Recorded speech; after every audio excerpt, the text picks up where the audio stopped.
किसी का पैसा आप मार के बैठे हैं, किसी की जमीन पर नाजायज कब्जा कर लिया है, बेशक, या किसी का हक आपने मारा है, जब तक वो बंदा माफ नहीं करेगा कयामत में अल्लाह भी माफ नहीं फरमाएगा।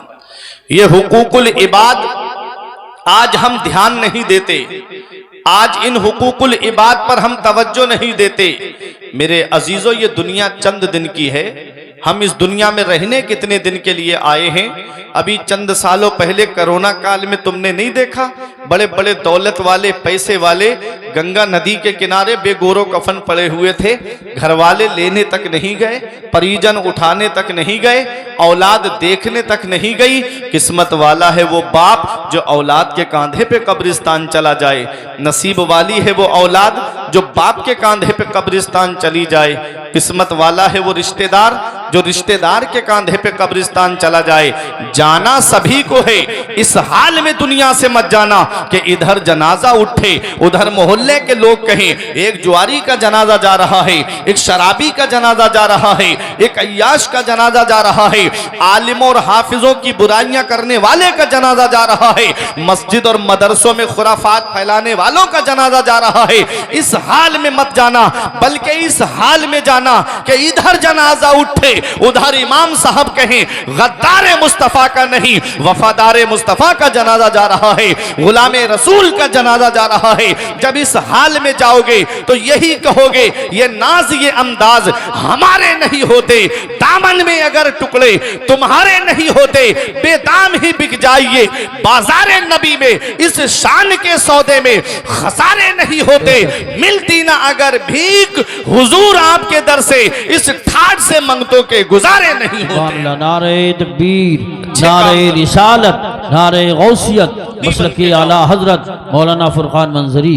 सुभान। अच्छे काम करके दुनिया से जाओ, मुत्तकी बन के दुनिया से जाओ, परहेजगार बन के दुनिया से जाओ। मेरे अजीजों, ये दुनिया चंद दिन की है। आओ मैं आपको बताता हुआ चलूं।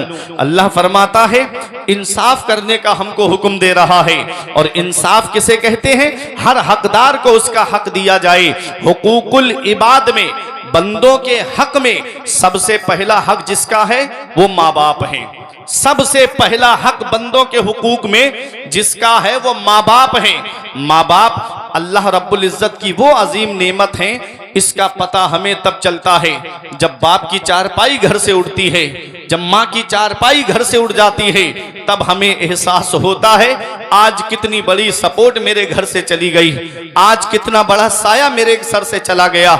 मेरे अजीजों, जब तक बाप जिंदा होता हम उसकी कद्र नहीं करते, जब तक माँ जिंदा होती हम उसकी कद्र का एहसास नहीं करते। मेरे अजीजों, जिस दिन माँ की चारपाई घर से उड़ती है उस दिन एहसास होता है कि आज कितनी बड़ी सपोर्ट मेरे घर से चली गई। माँ क्या है ये उससे पूछिए जिसके सर से माँ की ममता का साया चला गया। बाप क्या है उससे पूछो जिसके सर से बाप की शफकत का साया चला गया। ये हमारे कारी यूसुफ रजा संभली साहब यहाँ तशरीफ फरमा है। अभी कुछ दिनों पहले इनकी वालिदा का इंतकाल हुआ। परवरदिगार आलम उनको जन्नत में आला मकाम अता फरमाए। परवरदिगार आलम उनके गुनाह सगीरा और कबीरा को माफ फरमाए। बताऊं मैं आपको माँ क्या होती है? ये रात के 2 बजे 3 बजे जब हम जलसा करके घरों पे जाते हैं, ऐसे कोहरे के आलम में भी जब गाड़ी दरवाजे पे पहुंचती है तो अंदर से किसी और की आवाज नहीं आती, अंदर से माँ की आवाज आती है या बाप की आवाज आती है कि बेटा अभी दरवाजा खोलते हैं। क्या समझे? ये माँ बाप है, बेटा बाहर चला जाए, इनकी नजरें दरवाजे पे लगी रहती हैं। ये माँ बाप है जिनकी निगाहें दरवाजे पे जमी रहती हैं कि मेरा बेटा अभी बाहर गया है, घर पे आया नहीं है। माँ फोन करके बार बार पूछती, बेटा इतनी सर्दी है तुम कहाँ चले गए? मेरे लाल इतना कोहरा पड़ रहा है तुम कहाँ हो? और बेटा जब गुस्से में फोन काटता है कि माँ क्या फोन करके परेशान करती है, मैं दोस्तों के साथ में मुरादाबाद में पार्टी करने आया हूँ, मैं दोस्तों के साथ फला जगह पे घूमने के लिए आया हूँ, अब मुझे दोबारा फोन नहीं करना। जिस माँ का फोन तुमने गुस्से में काटा, एक दिन आएगा कि कोई फोन करने वाला नहीं होगा, उस दिन एहसास होगा कि आज कितना बड़ा साया मेरे सर से चला गया। मेरे अजीजों, माँ जिंदा है तो उसकी कद्र कर लो, माँ जिंदा है तो उसकी खिदमत कर लो। आज का नौजवान भाई मेरा कहता है मेरे बाप ने मेरे लिए क्या किया है? बाप अल्लाह रब्बुल इज्जत की वो अजीम नेमत है। हमारे बुजुर्गों ने फरमाया कि बाप आंगन में लगे हुए पेड़ की तरह होता है। जब शिद्दत की धूप पड़ती है, जब शिद्दत की गर्मी पड़ती है, जब गरम गरम लू के थपेड़े होठों को खुश्क कर देते हैं, ऐसे आलम में सबसे बेहतर और मुनासिब साया पेड़ का साया होता है। आदमी पेड़ के नीचे कुर्सी डाल के बैठे आराम मिल जाएगा, गर्मी में पेड़ के नीचे चारपाई बिछा के बैठो सुकून मिल जाएगा। पेड़ के पत्ते तोड़ के देखना, गर्मी में ऊपर से गर्म होते हैं, नीचे बैठने वाले को छांव पहुंचाते हैं, नीचे बैठने वाले को सुकून पहुंचाते हैं। हमारे बुजुर्गों ने कहा बाप आंगन में लगे हुए पेड़ की तरह होता है।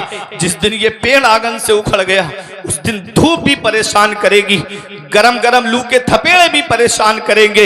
ऐ ज़िया माँ बाप के साये की ना कदरी ना कर, ऐ ज़िया माँ बाप के साये की ना कदरी ना कर। धूप काटेगी बहुत जब ये शजर गिर जाएगा। धूप कैसी भी हो साया नहीं खोने देता, राह कैसी भी हो बेबस नहीं होने देता। बेच के अपना लहू चाहे वो रोटी लाए, बाप औलाद को भूखा नहीं सोने देता। बेशक बेशक सुभान ये अल्लाह। बाप है जो औलाद को भूखा नहीं सोने देता। आज वही बाप बूढ़ा हुआ, हमने उसका बिस्तर घर से बाहर कर दिया। आज वही माँ बुढ़ापे की दहलीज पे पहुंची, जब उसे हमारे सहारे की जरूरत हुई हमने अपनी माँ का बिस्तर घर से बाहर कर दिया। आज हमारे कमरों में कूलर चले, गर्म एसी का इंतजाम, अल्लाह अकबर। और माँ है कि अपने पुरानी झोपड़ी में रह करके जिंदगी गुजार रही है। क्या इस दिन के लिए बाप ने औलाद को पाला था? क्या इस दिन के लिए माँ ने औलाद के लिए दुआएं की थी? जब माँ बाप बुढ़ापे की दहलीज पे पहुंचे तो औलाद माँ बाप का बिस्तर घर से बाहर कर दे। हम मौलाना रूम फरमाते हैं पहली मोहब्बत है माँ बाप की जो दुनिया में बदला मांगती है। अगर तुम अपने माँ बाप के साथ भलाई करोगे तो तुम्हारी औलाद तुम्हारे साथ भलाई करेगी, और अगर तुमने अपने माँ बाप के साथ भलाई नहीं की तो बुढ़ापे में ये उम्मीद लगा के मत बैठना कि तुम्हारी औलाद तुम्हारा सहारा बन जाएगी। ऐ मेरे अजीजों, एक शायर का मुझे शेर याद आता है कि दिया था अब्बा ने जो एक झूमर बेच डाला था, दिया था अब्बा ने जो एक झूमर बेच डाला था, खुशी से अपने अरमानों का दफ्तर बेच डाला था। बुलंदी मिल गई तो भूल बैठे हैं वही बेटे, कभी जिनके लिए अम्मी ने जेवर बेच डाला था। बुलंदी मिल गई तो भूल बैठे हैं वही बेटे, कभी जिनके लिए अम्मी ने जेवर बेच डाला था। ऐ मेरे अजीजों, पैसों के लिए भेजते हैं बच्चे अरब हम, खुशियों की घड़ी आई तो बच्चे नहीं आए। किस काम की परदेश में फिर ऐसी कमाई जब माँ के जनाजे पे ही बेटे नहीं आए। अल्लाह अकबर। मेरे अजीजों, माँ बाप अल्लाह की बहुत बड़ी नेमत है। आओ मैं आका की एक हदीस पाक सुनाता हूँ। मेरे आका की बारगाह में यमन के नौजवान सहाबी आए और आके अर्ज करते हैं या रसूल अल्लाह, मैं यमन से आया हूँ, जितनी जिंदगी मेरी बची है मदीने शरीफ में गुजारूंगा, अब वापस यमन नहीं जाना चाहता।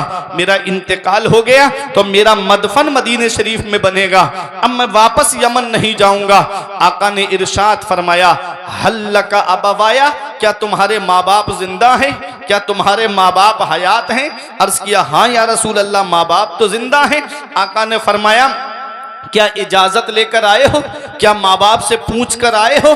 अर्ज किया हाँ या रसूल अल्लाह, मैं माँ बाप से पूछ कर आया हूँ।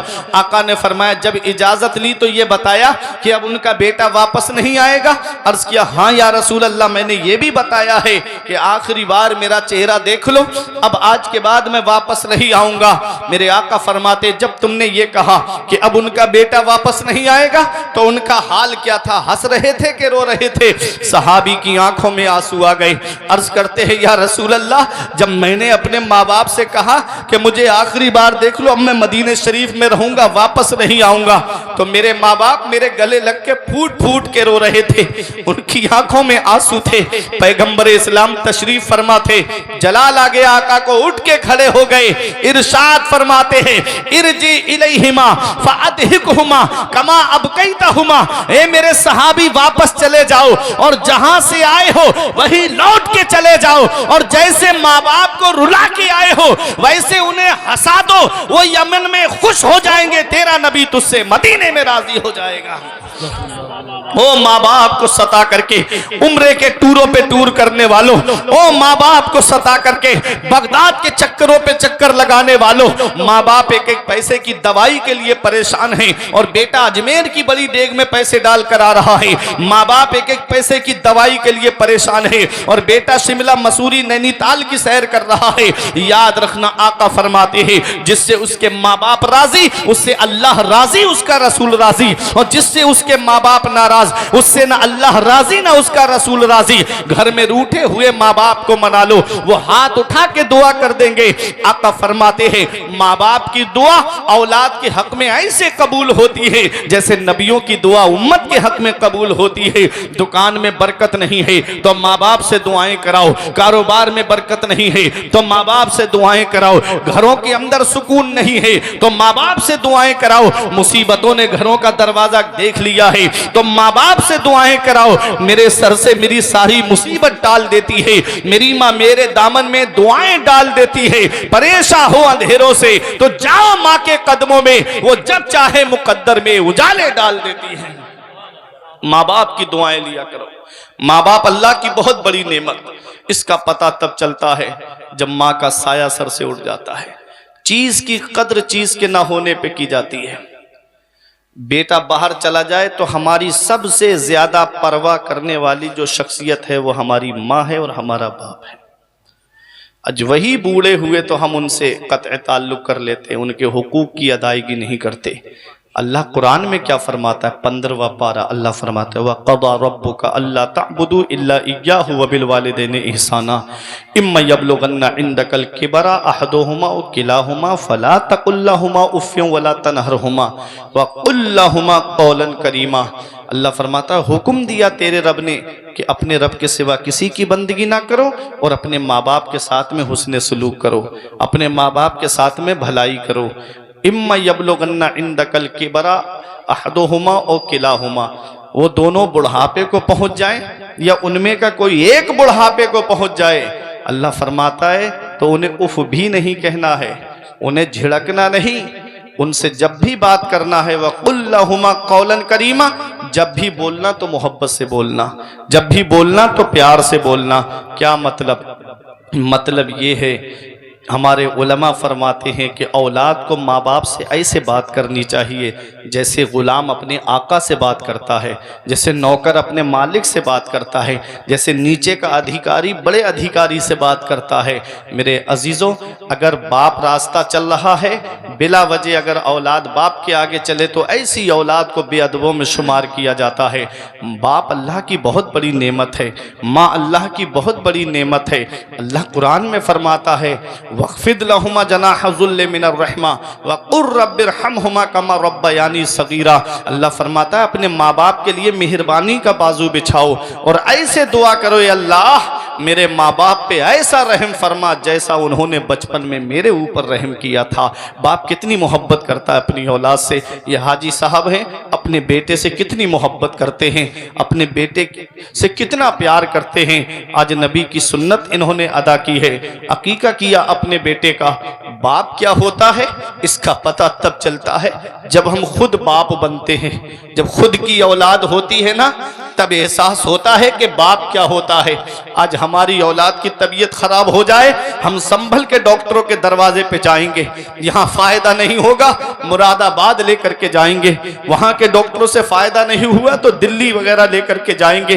क्या कहते हैं डॉक्टर साहब, जमीन बिके तो बिक जाए, मकान बिके तो बिक जाए, प्रॉपर्टी जाए तो चली जाए, लेकिन मेरे बेटे को कुछ नहीं होना चाहिए, मेरी औलाद को कुछ नहीं होना चाहिए। आज दौर इतना तरक्की कर गया है कि आज हर घर में आपको मोटरसाइकिल मिलेगी, अक्सर घरों में आपको कारें मिलेंगी। अब तो सवारियों का इतना अच्छा इंतजाम है, यहीं संभल चौराहे पे आप चले जाओगे कोई ना कोई सवारी आपको मिल जाएगी।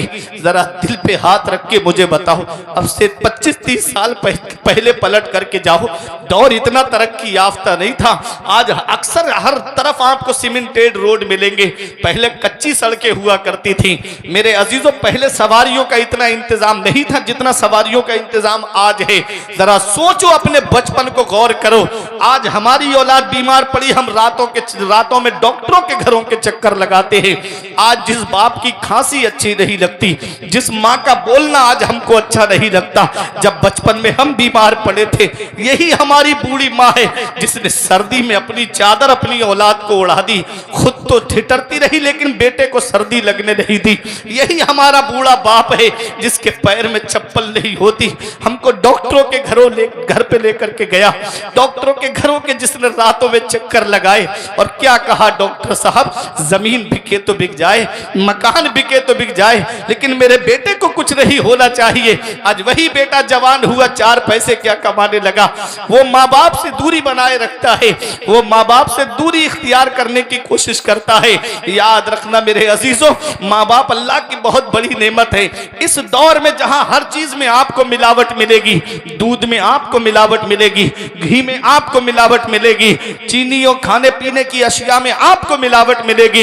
इस मिलावटी दौर में अगर बगैर मिलावट के कोई चीज है तो वो माँ बाप की मोहब्बत है, जिसमें कोई मिलावट नहीं होती है। जो अपनी औलाद से मोहब्बत करते हैं तो सच्ची मोहब्बत करते हैं। बेशक सुभान अल्लाह। नारे तकबीर, नारे रिसालत, नारे गौसियत, मसलकी आला हजरत मौलाना फुरकान मंजरी साहिब। अपने बचपन को याद करो। अल्लाह फरमाता है अपने माँ बाप के लिए ऐसे दुआ करो, या अल्लाह मेरे माँ बाप पे ऐसा रहम फरमा जैसा उन्होंने बचपन में मेरे ऊपर रहम किया था। कैसे बाप सीने से लगा के रखता है, कैसे बाप अपने कलेजे से औलाद को लगा के रखता है। आज वो बेटा क्या जाने जिसे मोबाइल चलाने से फुर्सत नहीं मिलती, जिसे मोबाइल चलाने से फुर्सत नहीं मिलती, वो बेटा क्या जाने कि उसके बाप ने कितनी रातें बैठ करके गुजारी हैं। उसे क्या पता कि उसकी माँ ने कितनी रातें जो है इसके सरहाने बैठ करके गुजारी हैं। एक रोज मैंने क्या कहा, तबीयत खराब है, माँ ने तमाम रात दुआ में गुजार दी। अल्लाह अकबर मेरे अजीजों, ये माँ है, ये बाप है जिसके हुकूक से आज औलाद भागती नजर आ रही है। इल्ला माशा अल्लाह कुछ ऐसे भी बेटे हैं जो माँ बाप की खिदमत करते हैं।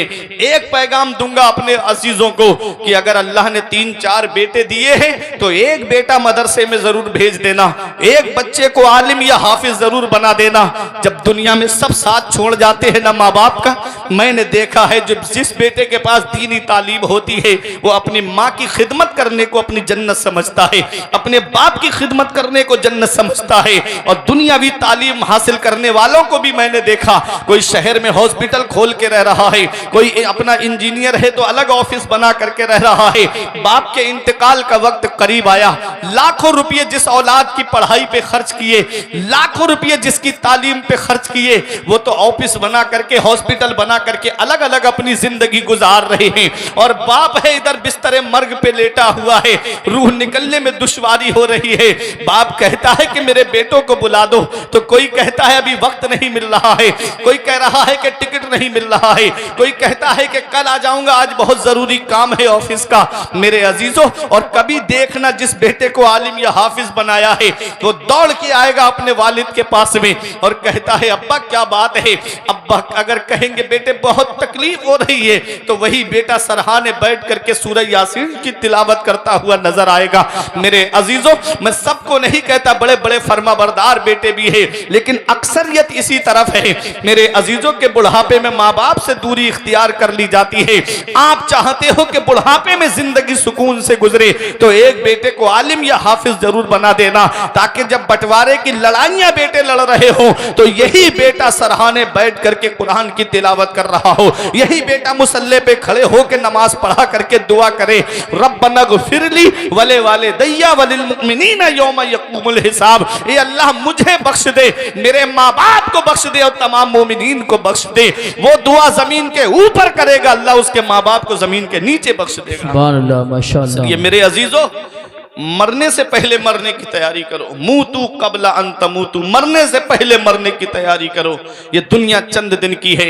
माँ बाप के हुकूक औलाद पर बहुत हैं। मैं आपको बता दूं, एक सहाबी आए आका की बारगाह में, या रसूल अल्लाह मेरे माँ बाप का इंतकाल हो गया है तो क्या उनके हक मेरे ऊपर से खत्म हो गए?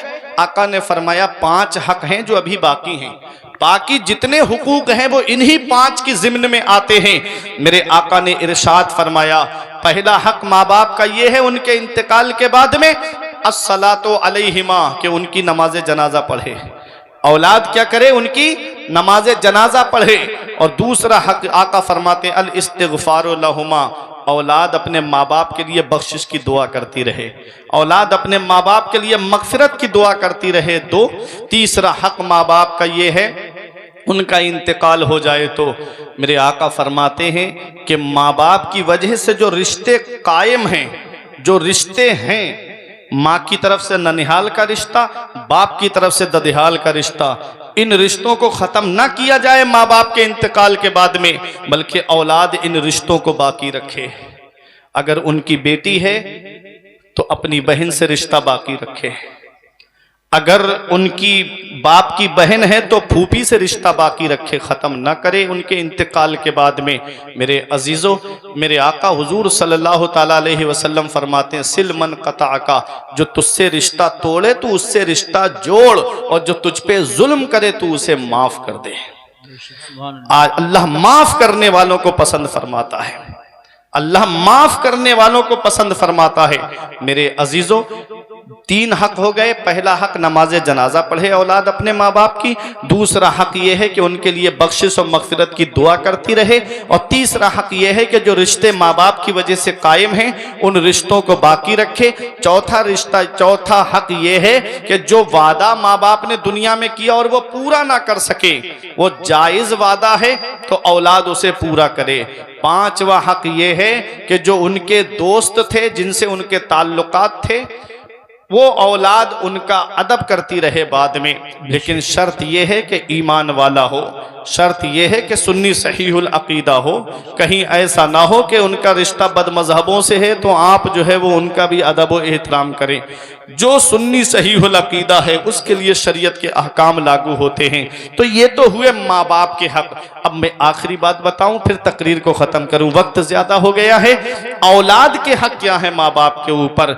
ये तो माँ बाप के हुए ना कि औलाद माँ बाप की खिदमत करती रहे, औलाद माँ बाप की फर्मा बरदारी करे। माँ बाप जिस चीज़ के लिए कहें अगर वो जायज़ हुक्म है तो औलाद को पूरा करना उसके लिए ज़रूरी है। तो औलाद के भी तो हक है माँ बाप के ऊपर। पैगम्बर इस्लाम क्या फरमाते हैं? आका फरमाते अद्दिबू औलादकुम अला सलासे खिसाल। आका फरमाते अपनी औलाद को 3 बातें सिखाओ। कितनी बातें सिखानी है? 3 बातें सिखानी हैं। औलाद के क्या हक है माँ बाप के ऊपर? तो सुनो, जब बच्चा पैदा हो तो माँ बाप को चाहिए कि उसका अच्छा सा नाम रखें। आज नाम कैसे कैसे रखे जाते हैं वो तो आपको भी मालूम है। ये इमाम साहब हैं, आप देखें अगर ये इस्लामी नाम बताते हैं तो आदमी कहता है क्या हजरत पुराने नाम बता रहे हो, आज के दौर का कोई बढ़िया सा नाम बताओ। मेरे अजीज़ों, हमारी कामयाबी आगे जाने में नहीं है, हमारी कामयाबी पीछे जाने में है। हम जितना आगे बढ़ेंगे तबाही की तरफ जाएंगे, और जितना पीछे जाएंगे नबी के ज़माने के करीब जाएंगे उतने ही हम कामयाब रहेंगे। वो मुअज़्ज़ज़ थे ज़माने में मुसलमान होकर, और हम ख्वार हुए तारीक़े कुरान होकर। दरसे कुरान अगर हमने भुलाया होता, ये जमाना ना जमाने ने दिखाया होता। हमें करनी है शहंशाह बतहा की रजा जोई, वो अपने हो गए तो रहमते परवरदिगार अपनी तरीके मुस्तफा को छोड़ना है वजह बर्बादी, इसी से कौम दुनिया में हुई बेइख्तिदार अपनी। आज हमने नबी की शरीयत पर चलना छोड़ दिया, नबी के बताए तरीके पे चलना छोड़ दिया, नबी के बताए रास्ते पे चलना छोड़ दिया। पैगंबर इस्लाम फरमाते हैं सबसे अच्छा नाम अब्दुल्ला अब्दुर्रहमान है। और जब बच्चा पैदा हो, लड़का है तो उसका नाम पैदाइशी नाम मोहम्मद रखो। क्या पैदाइशी नाम क्या रखना है? मोहम्मद। अब पुकारने के लिए कुछ और रख लीजिए, जैसे मेरा नाम फुरकान है तो मोहम्मद फुरकान है। यूसुफ रजा, पैदाइशी नाम मोहम्मद यूसुफ रजा। हाजी आजम साहब तो पैदाइशी नाम मोहम्मद आजम। ये पैदाइशी नाम मोहम्मद रखना है, बहुत जरूरी है।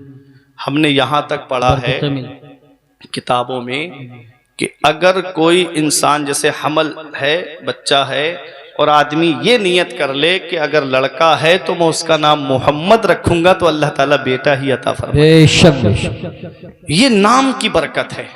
और बरकत बता दूं इस नाम की, मैदान हश्र होगा, नफसी नफसी का आलम। एक मनादी ऐलान करने वाला ऐलान करेगा, जितने मोहम्मद नाम के हैं वो खड़े हो जाएं। सब मोहम्मद नाम के खड़े हो जाएंगे। फरिश्ता कहेगा तुम सब के सब जन्नत में चले जाओ, अल्लाह की तरफ से हुक्म है कि जिसने मेरे महबूब के नाम पर अपना नाम रखा है उसे मैं जन्नत अता कर रहा हूँ। कितना सवाब है। तो अपने बच्चे का नाम पैदाइशी नाम मोहम्मद रखो। 7 दिन का जब हो जाए तो उसके सर से अजियत को दूर करो। अजियत मतलब बाल मुंडवाओ। मेरे आका हुजूर सल्लल्लाहु अलैहि वसल्लम ने अपने नवासे हजरत इमाम हसन और इमाम हुसैन का 7वें दिन अकीका किया। 7वें दिन बाल मुंडवाए और बालों के बराबर चांदी सदका की आका ने। लड़का है तो उसके लिए 2 बकरे और लड़की है तो उसके लिए 1 बकरी। और अगर इतनी इस्तिताअत नहीं है, इतना पैसा नहीं है आपके पास में, सिर्फ 1 बकरे का या 1 बकरी का पैसा है, तो आप उसको भी अकीके में ला सकते हैं। अकीका सुन्नत है। अकीका है क्या? देखो, आज एक पैगाम लेके जाओ। आज हम बच्चे का अकीका नहीं करते, लेकिन जब छठी वगैरह होती है तो उसमें हम कितना खर्चा कर देते हैं। उसमें गोश्त तो बनता ही है, जो मेहमान आते हैं उनके लिए ज़ियाफत का तो इंतज़ाम होता ही है। तो क्या अच्छा होता कि उस मौके पे हम अकीका कर देते और वही गोश्त मेहमानों की ज़ियाफत के लिए इस्तेमाल में ले आते, तो नबी की सुन्नत भी अदा हो जाती और मेहमानों की मेहमान नवाजी भी हो जाती। उस मौके पे हम सुन्नत अदा नहीं करते नबी की। कितना सवाब है अकीके का। अकीके में क्या दुआ पड़ी जाती है? दुआ पड़ी जाती है, ए अल्लाह, इस जानवर के गोश्त के सदक़े में मेरे बच्चे के गोश्त को सलामत रख। इसकी हड्डियों के बदले में मेरे बच्चे की हड्डियां सलामत रख। इसके बालों के सदक़े में मेरे बच्चे के बालों को सलामत रख। अल्लाह उनकी हिफाजत फरमाता है, अल्लाह उन आज़ा की हिफाजत फरमाता है। तो हमें अपने बच्चों का अकीका करना चाहिए। आज हमारे यहाँ पर बच्चे पैदा होते हैं, बच्चे तुम्हारे यहाँ पर भी पैदा होते हैं, लेकिन कुछ ही दीनदार ऐसे होते हैं कि जो बच्चों के अकीके के मौके पर या बच्चों के बर्थडे के मौके पर अल्लाह और उसके रसूल को याद करते हैं। वरना ऐसे ऐसे हालात बन गए हैं कि कोई डांस पार्टी लेकर के आ रहा है, कोई सिर्फ डीजे ला के दरवाजे पे बच्चे अपने आप नौजवान लड़के नाचते हुए नजर आते हैं। ये हाल आज मुसलमानों का हो गया है। कभी गुजरो मुसलमानों की बस्तियों से, और जब मुसलमानों को नाचता हुआ देखा जाता है तो अफसोस होता है। और डॉक्टर इकबाल का वो शेर याद आता है कि वज़ा में तुम हो नसारा तो तमद्दुन में हुनूद। ये मुसलमान है जिन्हें देख के शर्माए यहूद। यूं तो मिर्जा भी हो, सैयद भी हो, अफगान भी हो, तुम सभी कुछ हो, बताओ कि मुसलमान भी हो। ये मुसलमानों का हाल हो गया। ऐ मेरे नौजवानों, याद रखना, आपको एक पैगाम दे के जा रहा हूं। और रात रात भर मोबाइल की स्क्रीन पे जागने वालों, और रात रात भर फिल्में देख के सोने वालों, और कानों में ईयरफोन, ईयरबड्स, ब्लूटूथ लगा करके रोड पे गाने सुन के गाड़ियां तेज दौड़ाने वालों, अगर इसी हाल में मौत आ गई तो कौन है जो कब्र में तुम्हारे काम आएगा? गाने सुन करके रात में सो गए, आंख कब्र में जाकर के खुली तो कौन है जो तुम्हारे काम आएगा? फिल्में देख के सो गए, आंख कब्र में जाकर के खुली तो कौन है जो तुम्हारे काम आएगा? अपना रिश्ता नबी की बारगाह से मजबूत कर लो, अपना रिश्ता नबी की चौखट से मजबूत कर लो। जहां बाप बेटे के काम नहीं आता, जहां भाई भाई के काम नहीं आता, जहां रिश्तेदार रिश्तेदार के काम नहीं आते हैं, वहां मदीने वाले मुस्तफा अपने गुलामों के काम आते हैं, अपने आशिकों के काम आते हैं। कब्र में सरकार आए तो मैं कदमों पे गिरूं, जब फरिश्ते मुझे उठाएं तो मैं उनसे यूं कहूं, अब तो पाए नाज से मैं ऐ फरिश्तों क्यों उठूं, मर के आया हूं यहां इस दिलरुबा के वास्ते। नारे तकबीर, अच्छे काम करो, नारे रिसालत। मुत्तकी बनो, परहेजगार बनो मेरे अजीजों। जब बच्चा 7 दिन का हो जाए तो उसके बालों को मुंडवाओ और उसका अकीका करो। अब आके मेरे आका हुजूर सल्लल्लाहु अलैहि वसल्लम ने क्या हमको पैगाम दिए हैं। देखो बच्चे की तरबियत कैसे करनी है, हमको बच्चे को कैसे शरीयत के माहौल में ढालना है। जब बच्चा 7 साल का हो जाए तो उससे कहो कि नमाज पढ़। जब 7 साल का हो जाए तो नमाज पढ़ने के लिए कहो, और जब 10 साल का हो जाए तो मार मार के नमाज पढ़वाओ। मारने का मतलब ये नहीं कि लाठी डंडों से मारो, मारने का मतलब ये नहीं कि उसके गाल पे मारो। हदीस पाक है, मेरे आका फरमाते हैं, नहा रसूलुल्लाह सल्लल्लाहु अलैहि वसल्लम अनिल ज़र्ब फिल वजह व अनिल वस्म फिल वजह। आका ने चेहरे पे मारने से मना फरमाया है, चेहरे पे जख्म लगाने से आका ने मना फरमाया है। बाज आदमी को, भाई को हमारे गुस्सा आता है तो बच्चों के चेहरे पे, गाल पे थप्पड़ तमाचा मारते हैं। कभी बीवी पे गुस्सा आया तो बीवी के मुंह पे तमाचा मारते हैं। आका ने चेहरे पे मारने से मना फरमाया। क्यों? अल्लाह ने कुरान में फरमाया लक़द खलक़नल इंसान फ़ी अहसन तक़वीम, हमने इंसान को बेहतरीन सूरत पे पैदा फरमाया है, बेहतरीन सूरत। मेरे अजीजों, जब बच्चा 10 साल का हो जाए तो उसे मार मार के नमाज पढ़वाओ। जब बचपन से आप नमाज पढ़वाएंगे तो वो नमाज का पाबंद हो जाएगा। फिर अगर वो सफ़र में भी होगा तो नमाज नहीं छोड़ेगा, हज़र में भी होगा तो नमाज नहीं छोड़ेगा, तन्हाई में होगा तब भी नमाज नहीं छोड़ेगा, और जब सफ़र में होगा तब भी नमाज नहीं छोड़ेगा। मेरे अजीज़ों, जब वो नमाज का पाबंद हो जाएगा तो नमाजी के बारे में तो कुरान में क्या आया है? अल्लाह फरमाता है इन्न सलात तन्हा अनिल फहशाई वल मुनकर, बेशक नमाज बेहयाई और बुरी बातों से रोक देती है। जब बच्चा नमाजी होगा तो बेहयाई से भी बचेगा, जब बच्चा नमाजी होगा तो बुरी बातों से भी बचेगा। इसलिए अपने बच्चे को बचपन ही से नमाजी बना दो। अब नमाजी वही बाप बनाएगा ना जो खुद नमाज पढ़ता होगा, जो खुद मस्जिद जाएगा। वो उसका बेटा ना नमाज पढ़ने के लिए जाएगा। अब बाप खुद 8 बजे दिन में सो के उठ रहा है और बच्चे से कह रहा है तूने फजर क्यों नहीं पढ़ी, तो कहां बच्चा अमल करेगा? उसके लिए हमें खुद पहले अमल वाला बनना पड़ेगा, पहले उसके लिए हमें खुद उस पर अमल करना पड़ेगा, तब औलाद। क्योंकि बाप, बेटा जो है वो बाप को कॉपी करता है, बेटा जो है वो बाप को अपने बाप को फॉलो करता है। बाप अगर नमाजी होता है तो बेटा भी नमाजी बन जाता है, बाप अगर अच्छे काम करने वाला होता है तो बेटा भी अच्छे काम करने वाला बन जाता है। इसलिए मेरे अजीजों, अपनी औलाद को अच्छी तरबियत दो, अपनी औलाद को अच्छे काम सिखाओ, अपनी औलाद को अच्छी बातें बताओ। मेरे अजीजों, आप बैठिएगा, बस मेरी बात खत्म होने जा रही है। 10 साल का हो जाए बच्चा तो उसे मार मार के नमाज पढ़वाओ, और जब बच्चा समझदार हो जाए तो मेरे अजीजों, मेरे आका की अब वो हदीस सुन लो, उसका तर्जमा, मेरी तकरीर खत्म। आका फरमाते हैं अद्दिबू औलादकुम अला सलासे खिसाल, अपनी औलाद को 3 बातें सिखाओ। कितनी? 3 बातें सिखाओ। आका फरमाते हुब्बे नबीयकुम, उनके दिल में नबी की मोहब्बत डाल दो। वह हुब्बे अहले बैती, आका फरमाते मेरे अहले बैत की मोहब्बत डाल दो। और तीसरी बात आका ने फरमाई व क़िराअतिल कुरान, और अपनी औलाद को कुरान पढ़ना सिखाओ। कितनी बातें आका ने? 3 बातें फरमाई। औलाद के दिल में नबी की मोहब्बत डाल दो, औलाद के दिल में अहले बैत की मोहब्बत डाल दो, औलाद को कुरान पढ़ना सिखाओ। ये 3 बातें ऐसी हैं, देखो, नबी की मोहब्बत जहन्नम से बचाती है, अहले बैत की मोहब्बत जहन्नम से बचाती है। और जब कुरान की तालीम तुम्हारे बच्चे के पास में होगी तो तुम्हारा बच्चा हर मोड़ पे कामयाब नजर आएगा, तुम्हारा बच्चा हर महाज पे कामयाब नजर आएगा। किसी भी मोड़ पे बच्चा नाकाम नहीं होगा जब कुरान की तालीम उनके पास होगी, जब तुम्हारे मजहब की तालीम उनके पास होगी, जब तुम्हारे दीन की तालीम उनके पास में होगी। तो यूनिवर्सिटी और कॉलेजों में ईमान के लुटेरे बैठे हुए हैं, तुम्हारे बच्चे के पास जब दीनी तालीम होगी तो कोई उनके ईमान को लूट नहीं पाएगा, उनके अकीदे को कोई लूट नहीं पाएगा। अहले बैत की मोहब्बत उनके दिल में डालो, नबी की मोहब्बत उनके दिल में डालो। मेरे अजीजों, जिसके दिल में नबी की मोहब्बत है वो किसी मोड़ पे नाकाम नजर नहीं आते हैं। जिनके दिल में नबी की मोहब्बत होती है, देखो उनकी शान क्या होती है। हजरत बिलाल हबशी के दिल में नबी की मोहब्बत है। कितना सताया उमैया बिन खलफ ने। आपने यही कहा जिसको शायर ने शेर में यूं कहा कि तू हो के तुरशरू मुझे ईजा हजार दे, ये वो नशा नहीं जिसे तुरशी उतार दे। और मेरा इमाम तो यूं कहता है, जान है इश्क़ मुस्तफा रोज फजू करे खुदा, जिसको हो दर्द का मजा नाजे दवा उठाए क्यों। ये वो है जिनके दिल में नबी की मोहब्बत है, ये वो है जिनके दिल में नबी का प्यार है। हजरत अम्मार इब्ने यासिर को देखो, नबी से सच्ची मोहब्बत करते हैं। आग के अंदर जब इनको डाला जा रहा है, आका उधर से गुजर के जा रहे थे, आवाज देते हैं या रसूल अल्लाह उन्जुर हालना, या रसूल अल्लाह मेरा हाल देखिए। आका के दस्ते मुबारक दुआ के लिए उठ गए। आका दुआ करते हैं, या नारो कोनी बर्दों व सलामन अला अम्मार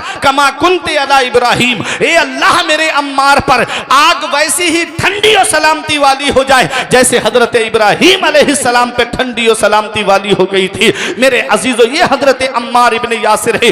आग के अंदर गए, थोड़ी देर के बाद बाहर निकल आए।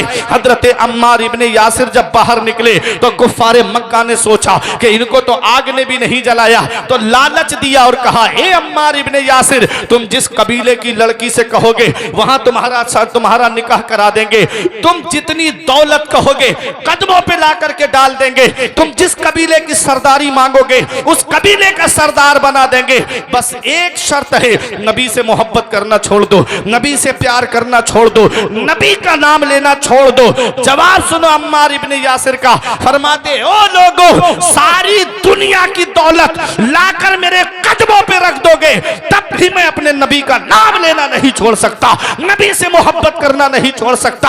आला हजरत पुकार के कहते हैं, उनका मंगता पांव से ठुकरा दे वो दुनिया का ताज, उनका मंगता पांव से ठुकरा दे वो दुनिया का ताज, जिसकी खातिर मर गए मुनीम रगड़ कर एड़ियां, ताजे रूहुल कुद्स के मोती जिसे सजदा करे रखती है कितना वकार, अल्लाहु अकबर एड़ियां।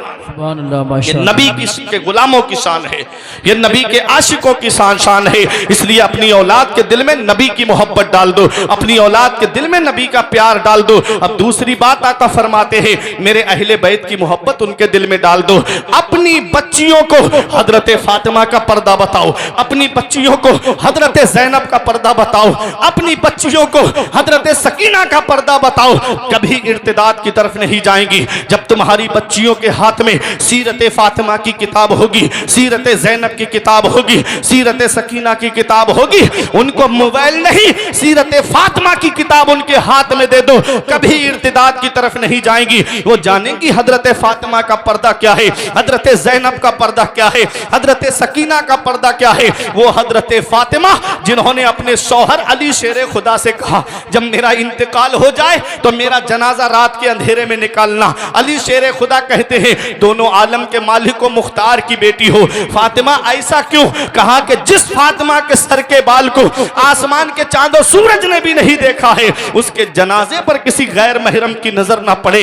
अल्लाह अकबर, ये पर्दा है हजरत फातिमा का। मेरा इमाम कहता है, जिनका आंचल ना देखा महो महर ने, उस रिदाए नुजाहत पे लाखों सलाम। सैयदा जाहिदा तैयबा ताहिरा जाने अहमद की राहत पे लाखों सलाम। खूने खैरुर रसूल से है जिनका खमीर, उसकी बेलौस तीनत पे लाखों सलाम।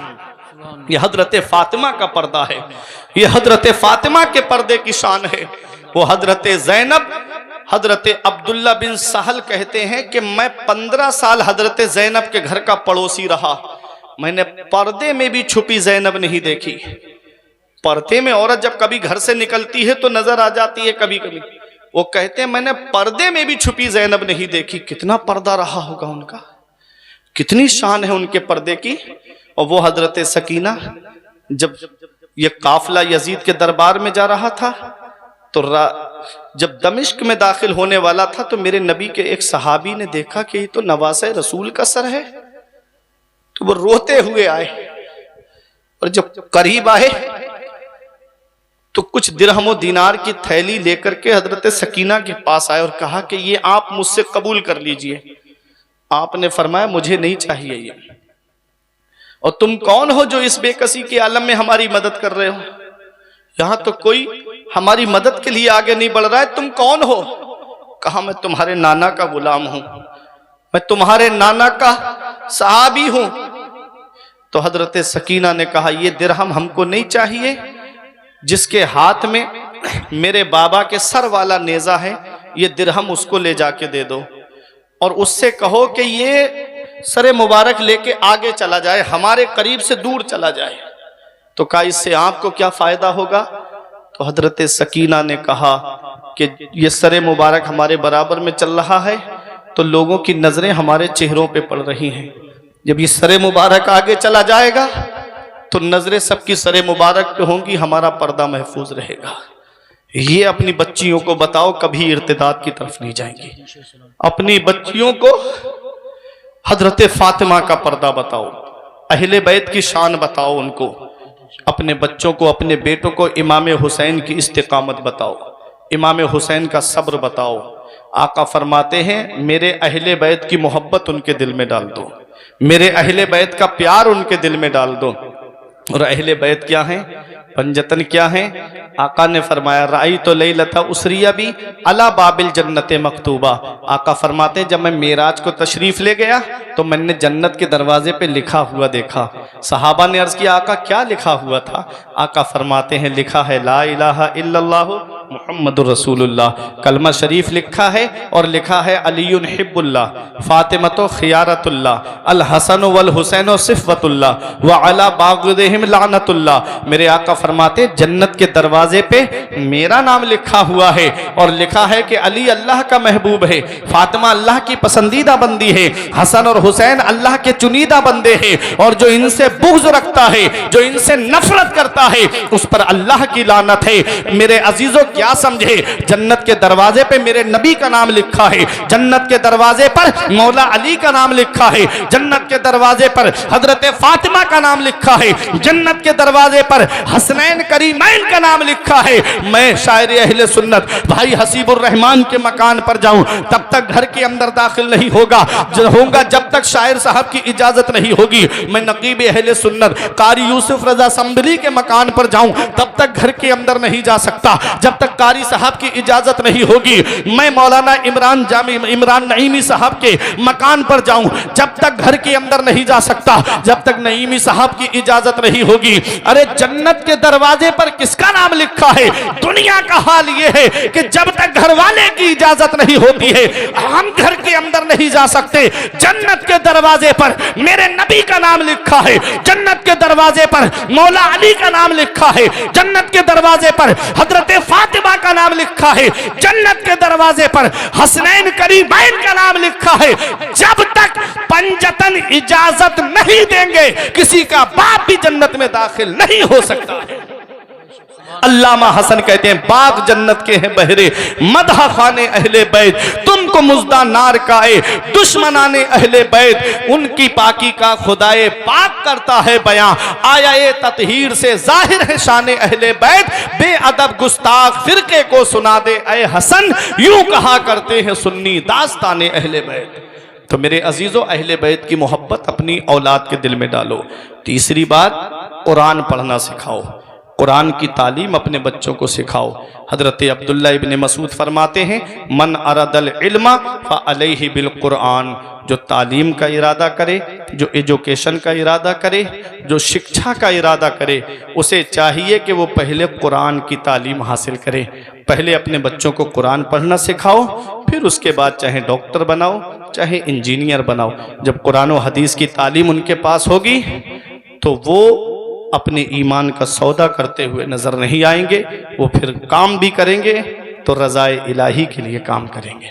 परवरदिगार आलम हम सबको अमल की तौफीक अता फरमाए। ये चंद बातें थी मैंने जो आपके सामने बयान की। दुआ है कि मेरे कुछ अर्ज करने में सबक़त लिसानी की वजह से या बतक़ाज़ा बशरियत कोई गलती हुई हो तो मौला मुझे माफ़ फरमाए। अस्तग़फिरुल्लाह रब्बी मिन कुल्लि ज़ंबिन व अतूबु इलैहि। कलमा ये पढ़े ला इलाहा इल्लल्लाहु मुहम्मदुर रसूलुल्लाह सल्लल्लाहु अलैहि वसल्लम।